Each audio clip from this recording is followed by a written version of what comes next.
Nang gabing yan, kami muna ay umalis at nang makapag-coffee date, a day in my life as a mini store owner.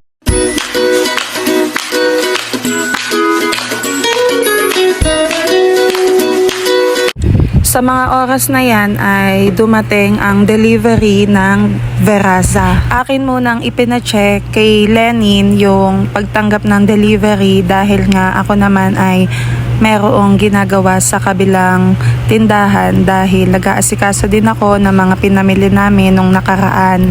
Sa kanila ko kinukuha yung cream silk, sun silk, yung mga Rexona, tapos meron din silang mayonnaise at saka yung lahat ng mga Knorr. Kasabay niyan ay eto naman yung aking bunsong anak na si Troy, siya naman yung nagbebenta.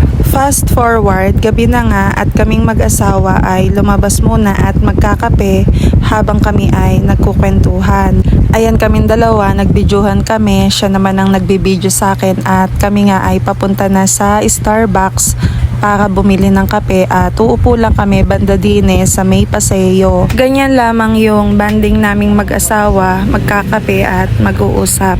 Andito na ako sa loob ng Starbucks at o-order na nga ako. Ayan yung mga baso. Actually, may collection ako ng Starbucks kaya lang namamahalan ako kaya pas muna. Ayan nga yung picture namin nung kami ay nagkukwentuhan. Gabi na nga kami nakauwi at pagdating namin sa bahay ay ginising namin yung dalawang bata at nag-snack din kami, nagkukwentuhan. Ayan nga kami at naglalandian kami dyan. Oh, ay, hindi ko nakinig. Okay.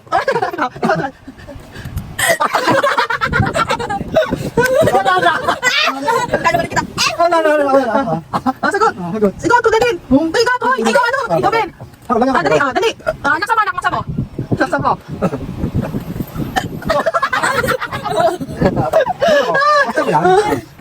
Ano, konti? Ano, dali. Pinilit ka lang, yun eh. Ay, isa pa daw, magpilit. Magpilit, ano? Yun, wala naman ha. Magpilit. Marunong na daw.